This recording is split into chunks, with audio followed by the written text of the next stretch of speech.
పార్టీలో కష్టపడి పనిచేసే నాయకులకు వైఎస్ఆర్ కాంగ్రెస్ పార్టీ అధిష్టానం గుర్తించి వారికి ఉన్నత పదవులను కట్టబెడుతుందనడానికి కడియాల చిన్నాయే నిదర్శనమని మాజీ మంత్రి వైసీపీ ఉత్తరాంధ్ర రీజనల్ కోఆర్డినేటర్ కుర్సాల కనబాబు అన్నారు. కాకినాడ రమణపేట వైద్యనగర్లో మాజీ మంత్రి కుర్సాల కనబాబు క్యాంపు కార్యాలయం వద్ద ఇటీవల రాష్ట్ర బీసీసీఎల్ కార్యదర్శిగా నియమితులైన కడియాల చిన్నబాబు అభినందన కార్యక్రమం జరిగింది. తొలుత గైగలపాడు నుండి కడియాల చిన్నబాబు అభిమానుల ఆధ్వర్యంలో భారీ బైక్ ర్యాలీతో కన్నబాబు నివాసం చేరుకున్నారు. ఇంటికి వచ్చిన కడియాల చిన్నబాబును ఆప్యాయంగా కన్నబాబు ఆలింగనం చేసుకుని అభినందించారు. ఈ సందర్భంగా కడియాల చిన్నబాబు కన్నబాబుకు భారీ గజమాల వేసి బొకే అందించి కృతజ్ఞతలు తెలిపారు. ఈ సందర్భంగా మాజీ మంత్రి కన్నబాబు మాట్లాడుతూ కష్టపడి పనిచేసే నాయకులను పార్టీ అధిష్టానం గుర్తిస్తుందని దానికి నిదర్శనం కడియాల చిన్నబాబు అన్నారు. కార్యక్రమంలో Kakinada rural ZPTC Nirukrithi Ramakrishna, Kittu, Pulla Chandu, Anasuri Prabhakar, Ganja Satyababu, Rayudu Nageswararao, Guttula Veerababu, Satish, Bhuvaneswari, Kadiyala Chinnababu, youth సభ్యులు, మహిళలు పాల్గొన్నారు.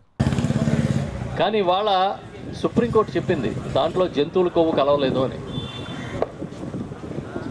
వాళ్ళని టెస్టులు చేసిన తర్వాత చివరికి వెంకటేశ్వర స్వామిని కూడా వదలకుండా రాజకీయం చేస్తున్నారు. ఇన్ని కుట్రలు చేస్తే ఇవాళ అక్కడ కూర్చున్నాడు. పోనీ ఓకే, మీరు అధికారంలోకి వచ్చారు, ఏం చేశారు? ఆడబిడ్డని ఇది అన్నారు. 18 ఏళ్ళు నిండిన ప్రతి మహిళకి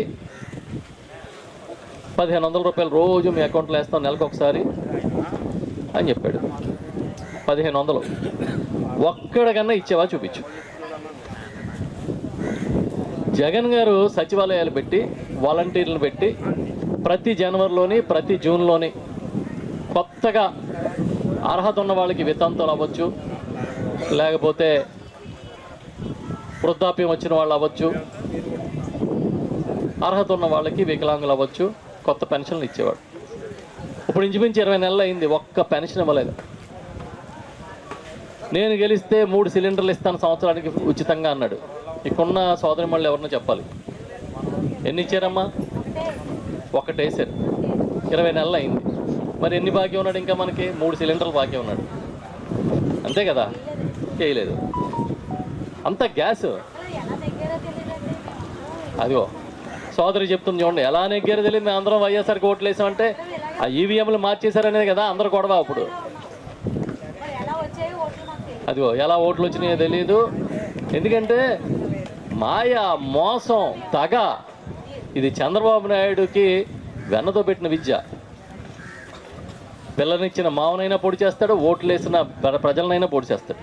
అన్ని పథకాలు కూడా ఏ సమయంలో ఇవ్వాలనే ఒక క్రమశిక్షణ వాతావరణంలో ఒక పద్ధతి ప్రకారంగా సంక్షేమ పథకాలన్నీ కూడా మన వైఎస్ జగన్మోహన్ రెడ్డి గారు ప్రతి ఒక్క పేదవానికి, నిరుపేదలు అందరూ కూడా ఆయన గుండెల్లో చూసుకుంటూ ఆ రోజు ప్రతి ఒక్కరిని కూడా ఆదరించారు. ఈరోజు చూస్తూ ఉన్నాం రాష్ట్ర ప్రభుత్వం ఏం జరుగుతూ ఉందో, కక్ష సాధింపులు. ఈ కక్ష సాధింపులకి వైఎస్ఆర్సీపీ కార్యకర్త కానీ వైఎస్ఆర్సీపీ నాయకుడు కానీ బెదిరింపులకి ఎవరు లొంగరు. ఈ సంవత్సర కాలంలోనే కూటమి ప్రభుత్వం నాయకులందరూ కూడా సవి చూశారు. రాబోయే కాలంలో మరింతగా కష్టపడదాం. ఎవరికి ఇచ్చిన పాత్ర వారు తగినంతగా కష్టపడి మన పార్టీని విజయానికి తీరం తీసుకొచ్చి గౌరవ రాష్ట్ర ముఖ్యమంత్రిగా వైఎస్ జగన్మోహన్ రెడ్డి గారిని, అలాగే మన కాకినాడ రూరల్ ఎమ్మెల్యేగా, అలాగే రాష్ట్ర మంత్రిగా కుర్సాల కన్నబాబు గారిని మనందరం కూడా గెలిపించుకొని మళ్ళీ మన అందరం కూడా పేదల ప్రభుత్వాన్ని అధికారంలో తీసుకురావాలని కోరుకుంటూ.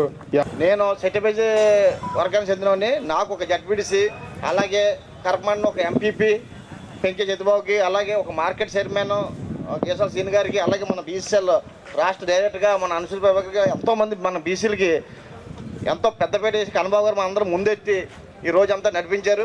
గత ప్రభుత్వంలో కూడా అలాగే జగన్మోహన్ రెడ్డి గారు పేదల పక్ష ఎన్ని పథకాలు చేశారనేది అన్నీ మేము చెప్పక్కర్లేదు, అన్నీ మీకు తెలుసు.